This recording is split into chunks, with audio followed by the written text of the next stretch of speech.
Seorang tenaga kerja wanita asal Indonesia mengalami kebutaan akibat dianiaya majikannya saat bekerja di negeri jiran Malaysia selama 2 tahun.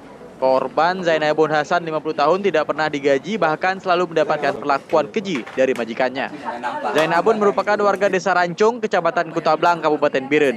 Dia telah merantau ke Malaysia sejak tahun 2012 lalu.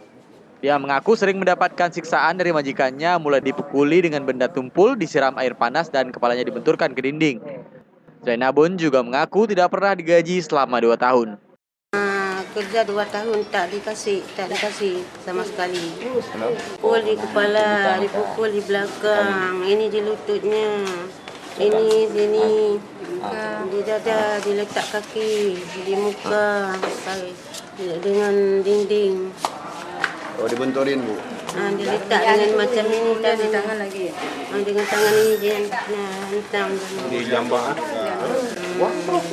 Kemudian Zainabun kembali ke kampung halamannya setelah berhasil kabur dan mengadu ke pihak Kedutaan Besar Republik Indonesia di Malaysia. Dari Malaysia, Zainabun ditemani Kartini, rekannya, untuk kembali ke tanah air.